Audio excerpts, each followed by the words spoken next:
وَلَقَدْ يَسَّرْنَا الْقُرْآنَ لِلذِّكْرِ فَهَلْ مِن مُّدَّكِرٍ۔ السلام علیکم ورحمۃ اللہ وبرکاتہ۔ الحمد للہ وکفا وسلام علی عبادہ الذین اصطفیٰ۔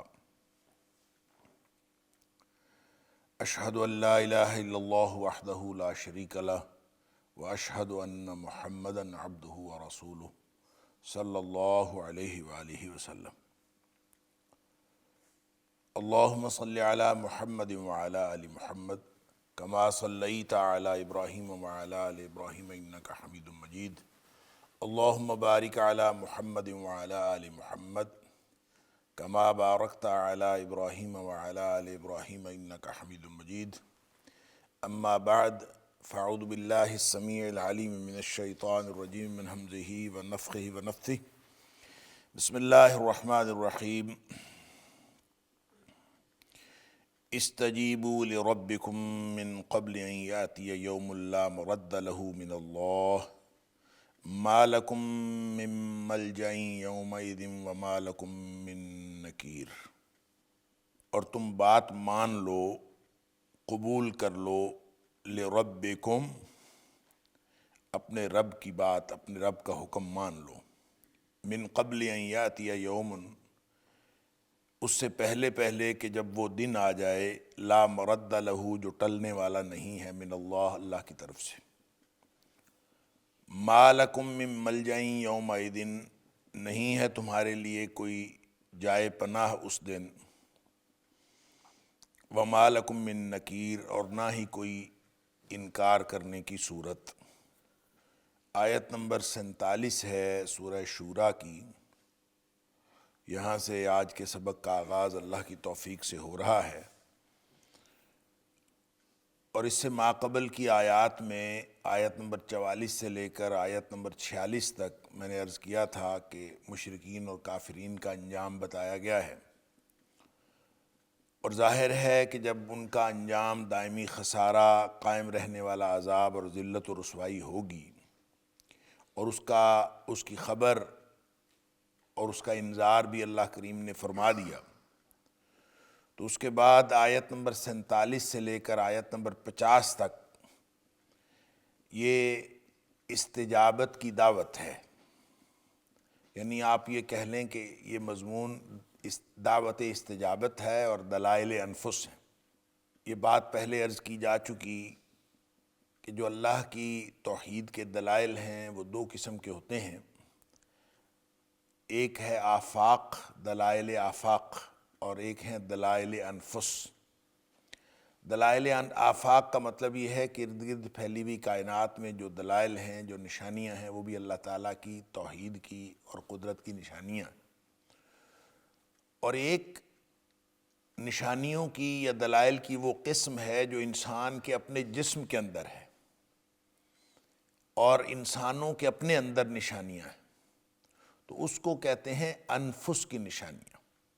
لہذا دلائل آفاق و انفس یہ قرآن حکیم کے اندر بیان ہوئے ہیں۔ تو یہاں میں عرض کر رہا ہوں کہ آیت نمبر 47 سے آیت نمبر 50 تک اللہ کریم نے دعوت استجابت دی ہے کہ رب کا حکم مان لو، یہ استجابت کی دعوت ہے، رب کا حکم قبول کر لو، اور ساتھ دلائل دیے ہیں انفس کے، جو آگے آیت آ رہی ہے کہ اللہ کریم نے فرمایا کہ تم اپنے تخلیق پر غور کرو، اور اللہ تعالیٰ جیسے چاہتا ہے پیدا کرتا ہے، اور پھر اللہ تعالیٰ کی جو تخلیق ہے، لڑکے دیتا ہے، لڑکیاں دیتا ہے، ملی جلی اولاد دیتا ہے، کسی کو بانجھ بنا دیتا ہے، یہ دلائل اللہ تعالیٰ نے اپنی وحدانیت کے یہاں اس مضمون کے اندر اور ان آیات کے اندر بیان فرمائے ہیں۔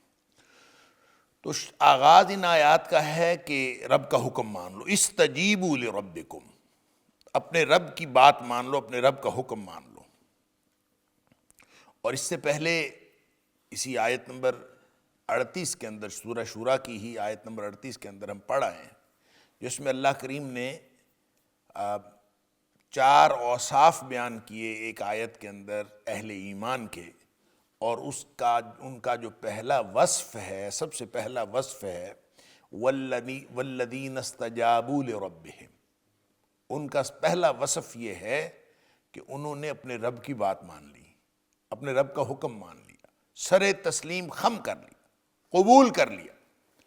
اب یہ جو استجابو یا استجیبو ہے، اگر یہ عجیبو ہو اور عجابو ہو تو یہ بات میں پہلے بھی عرض کر چکا ہوں کہ دونوں صورتوں میں اس کا معنی قبول کرنا ہوتا ہے۔ عجیبو کا معنی بھی قبول کرنا ہے، اور عجابو یعنی عجیبو حکم ہوگا قبول کرو، اور عجابو انہوں نے قبول کیا۔ تو یہاں اللہ کریم نے آیت نمبر 38 کے اندر بھی استجابو والذین استجابو تو باب استفعال سے ہے، اور یہاں بھی فرمایا استجیبو، تو باب استفعال سے جب یہ آتا ہے تو اس میں 2 طرح کی خصوصیات پیدا ہوتی ہیں۔ ایک تو اہل علم نے یہ کہا کہ جب کسی کلمے کے حروف زیادہ ہو جاتے ہیں تو اس کے اندر مبالغہ پیدا ہو جاتا ہے، اور عجیبو اور استجیبو اس میں چونکہ فرق یہ ہے کہ اس میں حروف زیادہ ہو گئے ہیں، تو حروف زیادہ ہونے کی وجہ سے اس کے اندر مبالغہ پیدا ہوا ہے، تو اس کا معنی یہ ہوگا کہ استجیبو خوشی خوشی قبول کر لو یا ضرور قبول کر لو، اور یا اس کا معنی ہوگا لازماً قبول کر لو۔ استجیبو یعنی مبالغے کے ساتھ کہا جا رہا ہے۔ اور دوسرا اس کے اندر جو خصوصیت پیدا ہوتی ہے باب استفعال کے اندر، وہ طلب کی خصوصیت پیدا ہوتی ہے، طلب پائی جاتی ہے۔ جیسے استغفار ہم کہتے ہیں تو استغفار بخشش مانگنے کو کہتے ہیں، اسی طرح باب استفعال کے اندر ایک خواہش اور طلب پائی جاتی ہے۔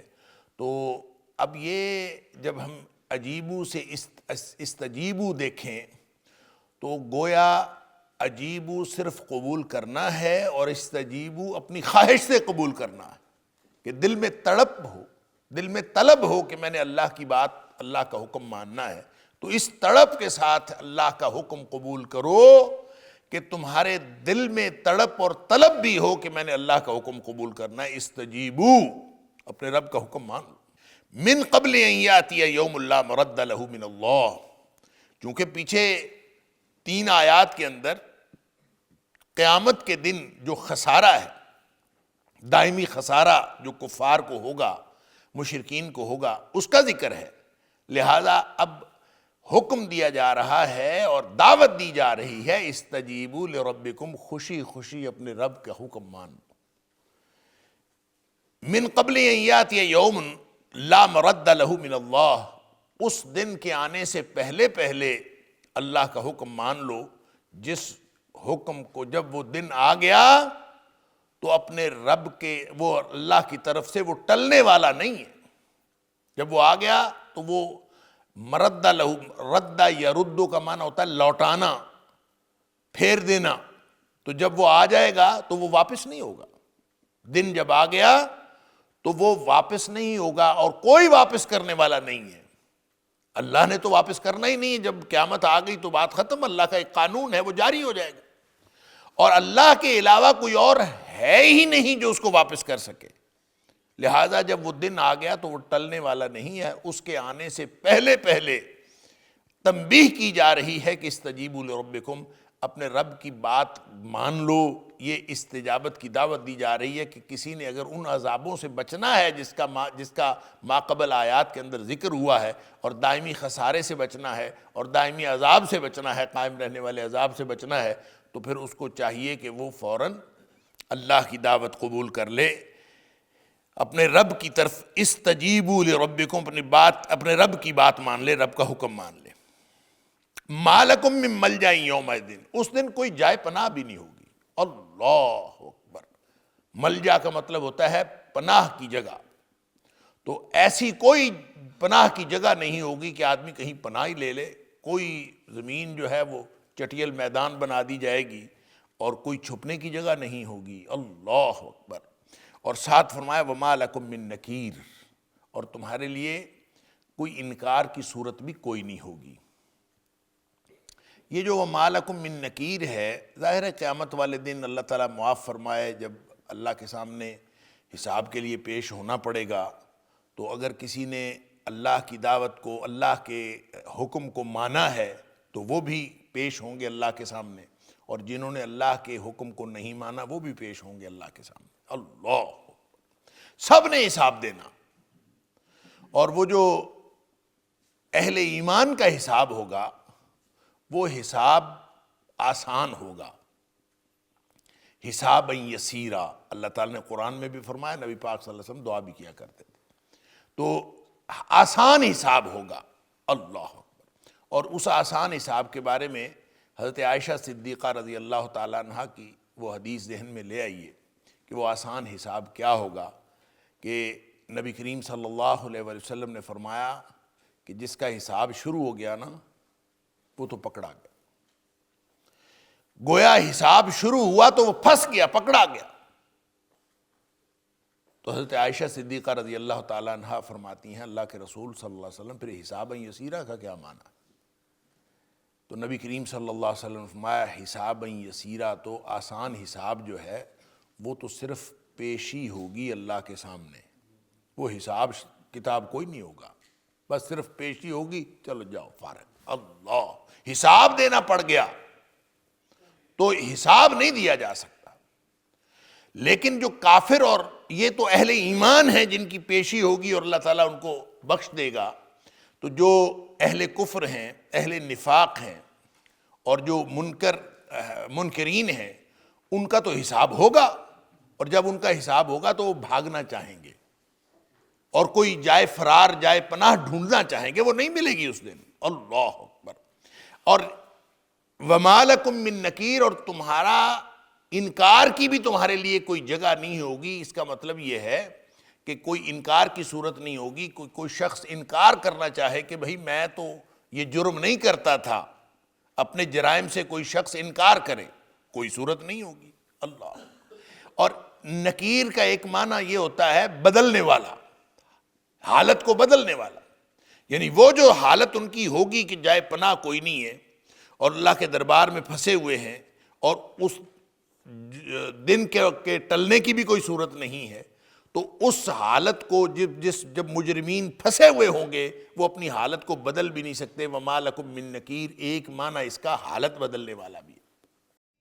وَلَقَدْ يَسَّرْنَا الْقُرْآنَ لِلذِّكْرِ فَهَلْ مِن مُّدَّكِرٍ وَلَقَدْ يَسَّرْنَا الْقُرْآنَ لِلذِّكْرِ فَهَلْ مِن مُّدَّكِرٍ۔ ایک معنی اس کا یہ بھی ہے، نکیر نکر سے ہے، جس کا معنی ہوتا ہے ناکرہ سے پہچان ختم ہو جانا، یعنی کوئی شخص اجنبی بن جائے، اس کی پہچان ختم ہو جائے۔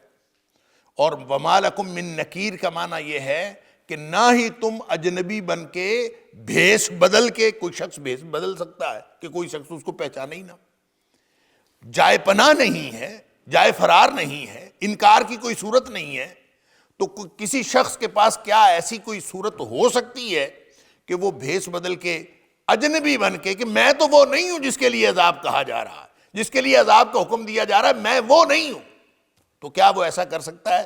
وَمَا لَكُم مِّن نَكِيرٍ۔ اس دن پہچان بدل کر، اجنبی بن کر یا بھیس بدل کر بھی جائے فرار کی کوئی جگہ نہیں ہے۔ اللہ اکبر۔ کوئی انسان جو ہے بھیس بدل کر بھی بچ نہیں سکتا۔ اور ایک تیسرا معنی یہ ہے، نکیر کا مطلب ہے اعراض کرنا یا اعتراض کرنا یا ناراضی کا اظہار کرنا یا احتجاج کرنا، یعنی اس دن ایسا بھی نہیں ہے کہ کوئی لوگ جو ہیں وہ ایجیٹیشن کر لیں اور احتجاج کر لیں اور احتجاج کر کے وہ اس سے بچ جائیں۔ وَمَا لَكُم مِّن نَكِيرٍ کے اندر یہ سارے معنی شامل ہیں، لیکن اس کا جو سب سے واضح معنی ہے وہ یہی ہے کہ اس دن تمہارے لیے انکار کی کوئی صورت نہیں ہوگی۔ اللہ اکبر۔ اور باقی سارے معنی اس کے اندر شامل ہیں۔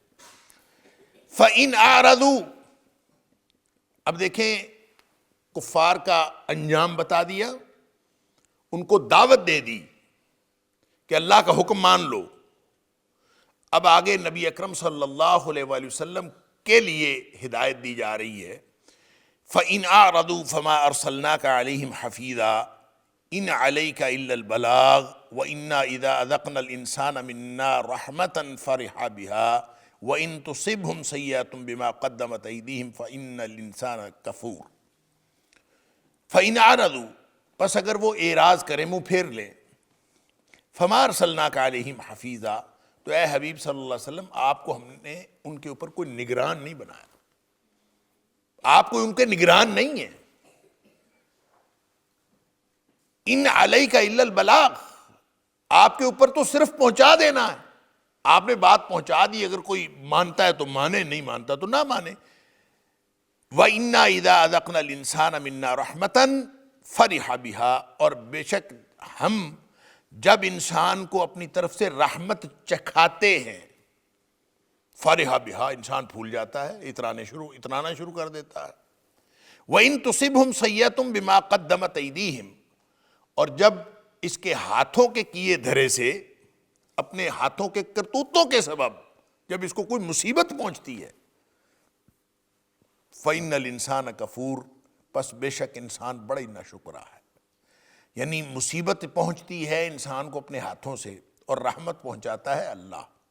اب اس پوری آیت کو یوں سمجھ لیجئے کہ نبی اکرم صلی اللہ علیہ وآلہ وسلم کو ایک طرف تسلی دی جا رہی، اور دوسری طرف انسان کی جو فطرت ہے وہ بتائی جا رہی ہے کہ اگر کفار آپ کی بات نہیں مانتے، فَإِنْ أَعْرَضُوا، اگر وہ آپ کی بات نہیں مانتے، تو اے حبیب صلی اللہ علیہ وسلم آپ کو ہم نے ان کے اوپر نگران نہیں بنایا، آپ نے پہنچا دیا، آپ کے ذمے پہنچا دینا تھا، بات ختم ہو گئی۔ باقی اگر وہ کوئی مانتا ہے مانے، نہیں مانتا نہ مانے، آپ کی ذمہ داری ادا ہو گئی، آپ نے پہنچانا تھا، وہ پہنچا دیا۔ لیکن انسان کی فطرت یہ ہے، وَإِنَّا إِذَا أَذَقْنَا الْإِنسَانَ مِنَّا رَحْمَةً فَرِحَ بِهَا، جب ہم اپنی طرف سے اس کو کوئی رحمت چکھاتے ہیں تو یہ اس پر اترانے لگتا ہے، خوش ہو جاتا ہے۔ وَإِن تُصِبْهُمْ سَيِّئَةٌ بِمَا قَدَّمَتْ أَيْدِيهِمْ، اور اگر کوئی مصیبت پہنچتی ہے اس کو اس وجہ سے جو اس کے ہاتھوں نے کیا، جو ہاتھوں نے آگے بھیجا، اس کی وجہ سے جو مصیبت پہنچتی ہے، فَإِنَّ الْإِنسَانَ كَفُورٌ، بس انسان جو ہے بڑا ناشکرا ہے۔ اب یہ جو اللہ کریم نے یہاں ایک انسان کی بات کی ہے، تو یہ کون سا انسان ہے؟ کیا ہر انسان ناشکرا ہے؟ ہر انسان اگر ناشکرا ہو تو پھر یہاں تو اللہ کریم نے جو بات کہی ہے وہ ان لوگوں کی ہے جو اہل ایمان نہیں ہے۔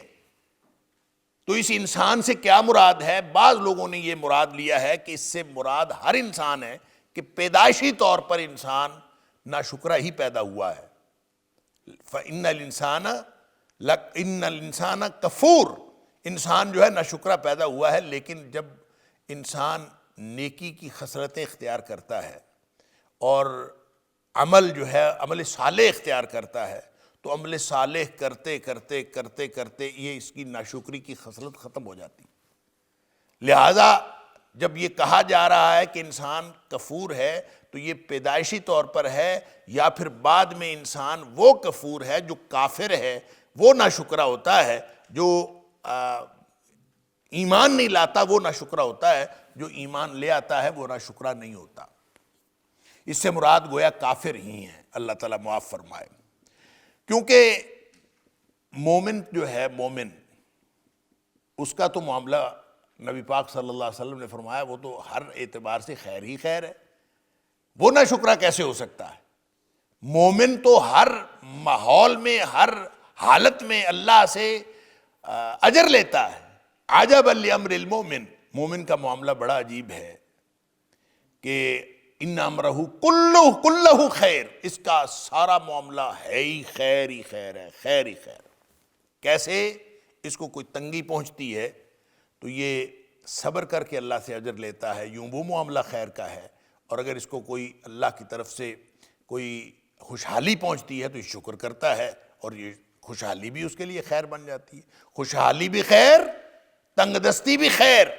مومن کا معاملہ جب یہ ہے تو پھر اللہ کریم نے جو فرمایا فَإِنَّ الْإِنسَانَ كَفُورٌ کہ انسان ناشکرا ہے، تو اس سے مراد گویا کافر انسان ہے، مومن انسان نہیں ہے۔ اور بات بھی یہاں کافروں کی ہو رہی ہے۔ فَإِنْ أَعْرَضُوا اگر وہ منہ پھیر لیں، اے حبیب صلی اللہ علیہ وسلم آپ کو ہم نے ان کے اوپر نگران نہیں بنایا، آپ کوئی داروغے تھوڑی ہیں۔ اللہ اکبر۔ فذکر انما انت مذکر لست علیہم بمسیطر۔ اے حبیب صلی اللہ علیہ وسلم آپ بس نصیحت کرنے والے ہیں، نصیحت کرتے جائیے، آپ ان کے اوپر داروغے نہیں لگے ہوئے کہ ان کو آپ نے بچانا ہے۔ نہیں کوئی ہدایت کی طرف آتا تو نہ صحیح،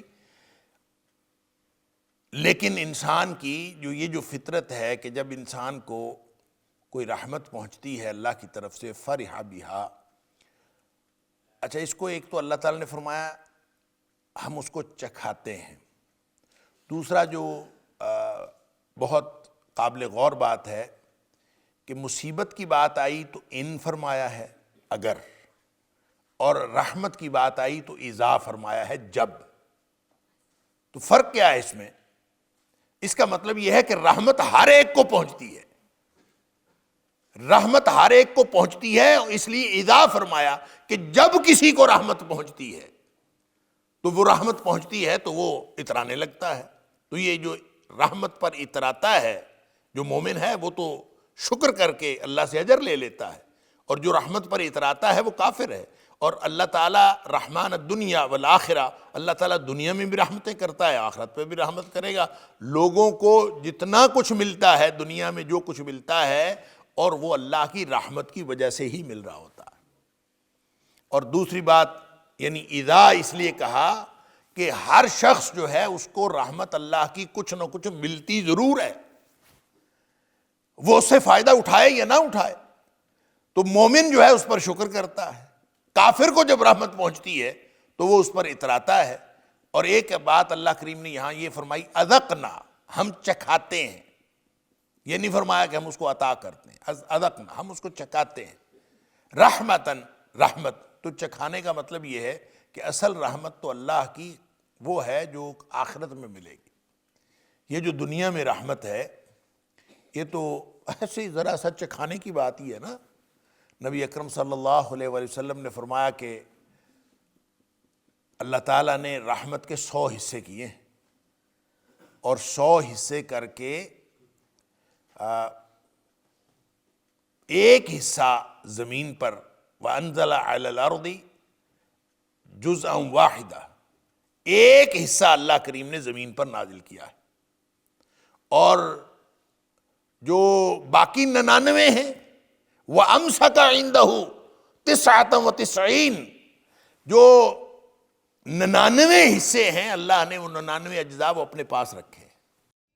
وَلَقَدْ يَسَّرْنَا الْقُرْآنَ لِلذِّكْرِ فَهَلْ مِن مُّدَّكِرٍ وَلَقَدْ يَسَّرْنَا الْقُرْآنَ لِلذِّكْرِ فَهَلْ مِن مُّدَّكِرٍ۔ اب 99 حصے اللہ نے اپنے پاس رکھے ہیں، ایک حصہ دنیا میں نازل کیا ہے، اور وہ ساری کائنات کے لیے وہ ایک حصہ ہے اللہ کی رحمت کا۔ اور جس کو کوئی کبھی ملتا ہے تھوڑا بہت، تو یہ تو اذقنا والی بات ہی ہوئی کہ تھوڑی سی رحمت ہم چکھاتے۔ اصل رحمت تو وہ ہے جو اللہ قیامت والے دن اہل ایمان کے لیے مکمل فرمائے گا، اصل رحمت تو وہ ہے۔ لہذا وَإِنَّا إِذَا ذَقْنَا الْإِنسَانَ، جب ہم اس کو کوئی رحمت چکھاتے ہیں منا ہم اپنی طرف سے، رحمتاً رحمت فرح بہا، تو انسان اس پر اترانے لگتا ہے۔ یہ انسان کی، یہ اس انسان کی خصوصیت ہے، یا تو وہ کافر ہے یا پھر وہ کمزور ایمان والا ہے۔ جو مضبوط ایمان والا ہے وہ تو ایسے نہیں ہوتا۔ اللہ تعالیٰ نے فرمایا کہ ان الانسان خلق ہلوعا، یہ تھوڑ دلا پیدا کیا ہے انسان۔ اللہ اکبر۔ اذا مسہ الشر جزوعا، جب اس کو کوئی مصیبت یا برائی پہنچتی ہے تو یہ جزا فضا کرتا ہے، چیخنے لگتا ہے، پریشانی کا اظہار کرتا ہے۔ اللہ اکبر۔ وَإِذَا مَسَّهُ الْخَيْرُ مَنُوعًا، اور جب اس کے پاس کوئی خیر پہنچتی ہے تو یہ اس کو روک رکھتا ہے، لوگوں کی طرف خیر تقسیم نہیں کرتا۔ خیر اس کے پاس آتی ہے لیکن یہ لوگوں کے اندر خیر تقسیم نہیں کرتا، روک رکھتا ہے۔ اذا مسه الشر جزوعا واذا مسه الخير منوعا الا المصلين الذين هم في صلاتهم دائمون۔ پھر اللہ نے اہل ایمان کی خصوصیات بیان کی ہیں اور فرمایا آگے، پھر آخر پہ فرمایا اولئک فی جنات مکرمون، یہ سارے کے سارے یہ خصوصیات رکھنے والے جو نماز دائمی نمازی ہیں، جو جن کے مال کے اندر غریبوں کا حصہ ہے، جو اللہ کے عذابوں سے ڈرتے ہیں، جو اپنی شرمگاہوں کی حفاظت کرتے ہیں، جو امانتوں کی حفاظت کرتے ہیں، جو نمازوں کی حفاظت کرتے ہیں، یہ لوگ تو جنتی ہیں۔ تو گویا جب اللہ کہہ کے یہ آگے اہل ایمان کی خصوصیات بیان کر دیں تو پیچھے پھر یا تو وہ ہے جو یہ خصوصیات ان لوگوں میں ہیں جو تھوڑ دلے والے، یہ خصوصیات ان لوگوں میں ہیں جو ایمان کی مضبوطی کے ساتھ ان چیزوں کے اوپر قابو پائے ہوئے نہیں ہیں۔ جن کو اللہ تعالیٰ نے ایمان کی مضبوطی عطا فرما دی وہ تو ان کے اوپر قابو پا لیتے ہیں، وہ نہ انسان تھوڑ دلا رہتا ہے، نہ انسان اس طرح سے جلد باز رہتا ہے، اور نہ ہی انسان کے اندر یہ خصوصیات آ جاتی ہیں کہ وہ خیر کو روک رکھے، اور جب اس کو کوئی برائی پہنچے تو وہ جزا فضا کرے۔ اللہ تعالیٰ صبر بھی عطا کر دیتا ہے اور اللہ تعالیٰ شکر کا جذبہ بھی عطا کر دیتا ہے جو اہل ایمان ہوتے ہیں۔ للہ ملک السماوات والارض، اللہ ہی کے لیے بادشاہت ہے آسمان و زمین کی، سبحان اللہ۔ یخلق ما یشاء ویہب لمن یشاء اناثا ویہب لمن یشاء الذکور، کہ زمین و آسمان کی بادشاہت اللہ کی ہے۔ یخلق ما یشاء، وہ جو چاہتا ہے عطا کرتا ہے، جو چاہتا ہے پیدا کرتا ہے۔ یخلق ما یشاء، جو چاہتا ہے پیدا کرتا ہے۔ یہب لمن یشاء اناثا، جس کو چاہتا ہے وہ لڑکیاں عطا کرتا ہے۔ ویہب لمن یشاء الذکور، جس کو چاہتا ہے وہ لڑکے عطا کرتا ہے۔ او یزوجہم ذکرانا و اناثا، یا پھر وہ ان کو لڑکیاں اور لڑکے ملا کر دے دیتا ہے۔ وَيَجْعَلُ مَن يَشَاءُ عَقِيمًا، اور جس کو چاہتا ہے اللہ بانجھ بنا دیتا ہے۔ اِنَّهُ عَلِيمٌ قَدِيرٌ، بے شک اللہ تعالیٰ علیم بھی ہے، ہر چیز کو جاننے والا بھی ہے، قدیر بھی ہے، اور ہر چیز پر قدرت رکھنے والا بھی، سبحان اللہ۔ یہ بتایا جا رہا ہے اصل میں جب انسان کو کوئی چیز ملتی ہے تو انسان اتراتا ہے، اور اگر اس سے چھن جائے یا اس کو کوئی مصیبت پہنچے تو پھر انسان جزا فضا کرتا ہے، اور جزا فضا جو کرتا ہے وہ بے صبری جو کرتا ہے، ناشکری جو کرتا ہے، وہ اصل میں یہ گلہ کرتا ہے۔ اذا مسہ الشر جزوعا، جب انسان کو کوئی مصیبت پہنچتی ہے تو یہ گلہ کرتا ہے، یہ دیکھیں جی ہم تو مصیبت میں پھنسے ہوئے ہیں، ہماری تو جناب یہ فلاں چیز، اس کی کوئی چیز چھن جائے یا اللہ تعالیٰ عطا نہ فرمائے تو یہ سمجھتا ہے کہ شاید اس کے اوپر ظلم ہو رہا، اور اسی طرح کی جزا فضا کرتا ہے کہ اس کے اوپر شاید ظلم ہو رہا۔ حالانکہ ظلم جو ہے، اولاد نہیں ملی کسی کو تو وہ شور مچاتا پھرتا ہے، ادھر ادھر کہتا ہے جی دیکھیں جی اولاد ہی نہیں ملی، مجھے تو اولاد ہی نہیں اللہ نے دی، مجھے اولاد نہیں دی، اللہ نے نہیں دی، گویا یہ ظلم ہو رہا ہے میرے اوپر۔ اللہ کو تو سب مانتے تھے، مشرکین مکہ بھی اللہ کو مانتے تھے، تو اولاد نہیں دی، وہ یہ سمجھتے ہیں کہ مجھے جو نہیں ملی، مجھے فلاں نعمت نہیں ملی، مجھے فلاں نعمت نہیں ملی، شاید میرے اوپر ظلم ہو رہا۔ حالانکہ ظلم اس وقت ہوتا ہے جب کسی کی کوئی چیز ہو اور وہ اس کو نہ دی جائے، کسی کی کوئی ملکیت ہو وہ اس کو نہ دی جائے، کسی کا حق ہو اور وہ اس کو نہ دیا جائے، یہ ظلم ہے۔ اور اگر کسی کا حق ہے ہی نہیں، ساری ملکیت اس کی ہے، للہ ملک السماوات والارض، مالک وہ ہے، اولاد کا مالک وہ ہے، مال و دولت کا مالک وہ ہے، ساری کائنات کی ہر نعمت کا مالک وہ ہے۔ للہ ملک السماوات والارض۔ جب ملکیت اس کی ہے تو پھر اگر وہ کسی کو دے، کسی کو نہ دے، نہ دینا اس کا حق ہے کہ اس کو دے، اس کا وہ حق نہیں تھا، دینا بھی اس کی رحمت ہے کہ وہ اپنی رحمت سے عطا کرتا ہے، اور چھین لینا بھی ظلم نہیں ہے، یا روک لینا، وہ کسی کو نہیں دیتا تو یہ ظلم نہیں ہے۔ جب انسان کو اس بات کی سمجھ آ جائے کہ عطا کرنے والے کی عطا ہے، اگر وہ مجھے دے دے اور اگر وہ مجھے نہ دے تو یہ میرا کوئی استحقاق نہیں تھا، میرا کوئی حق نہیں تھا، اس لیے ظلم نہیں ہوا۔ اگر حق ہو اور پھر وہ نہ ملے پھر تو ظلم ہوتا ہے۔ تو یہ بتایا جا رہا ہے کہ تم جو دنیا کی نعمتوں کو، اور اولاد ان میں سے ایک بڑی نعمت ہے، ان کو یہ سمجھتے ہو کہ وہ تمہیں ملنی چاہیے، تو ذہن میں یہ بات رکھو، للہ ملک السماوات والارض، زمین و آسمان کی بادشاہت اللہ کے پاس ہے، اس کی ملکیت اللہ کی ہے۔ تو جب ملکیت اس کی ہے تو وہ عطا کرے یا نہ کرے، دونوں صورتوں میں ظلم نہیں ہو سکتا، اور کسی کا اور کا حق نہیں بنتا۔ یہ وہ اپنی مرضی سے یخلق ما یشاء، وہ جیسے چاہتا ہے پیدا کرتا ہے۔ وہ چاہتا ہے تو لڑکیاں عطا کرتا ہے، وہ چاہتا ہے تو لڑکے عطا کرتا ہے، اور چاہتا ہے تو لڑکے لڑکیاں ملا کے عطا کرتا ہے، تو چاہتا ہے تو کسی کو بانجھ بنا دیتا ہے، کچھ بھی نہیں دیتا۔ تو جس کی ملکیت ہے اس کا اختیار ہے، جو اس کا بادشاہ ہے اختیار اس کا ہے۔ لہذا کوئی شخص یہ نہ سمجھے کہ ظلم ہو رہا ہے، ظلم کسی پر نہیں ہو رہا۔ اس کے امتحان کا انداز ہے، کسی سے وہ لے کے چھین کے آزماتا ہے، کسی کو وہ دے کے آزماتا ہے، اور کسی کو نہ دے کے آزماتا ہے۔ یہ اللہ کا امتحان کرنے کا انداز ہے۔ انہ علیم قدیر، بے شک اللہ علیم بھی ہے اور قدیر بھی۔ یہ اندھی تقسیم نہیں ہے دنیا میں، کسی کو کچھ مل گیا کسی کو نہ ملا، اندھی تقسیم نہیں ہے۔ وہ جانتا ہے ہر چیز کو، اس کو معلوم ہے کہ کس کو دینا ہے اور کس کو نہیں دینا۔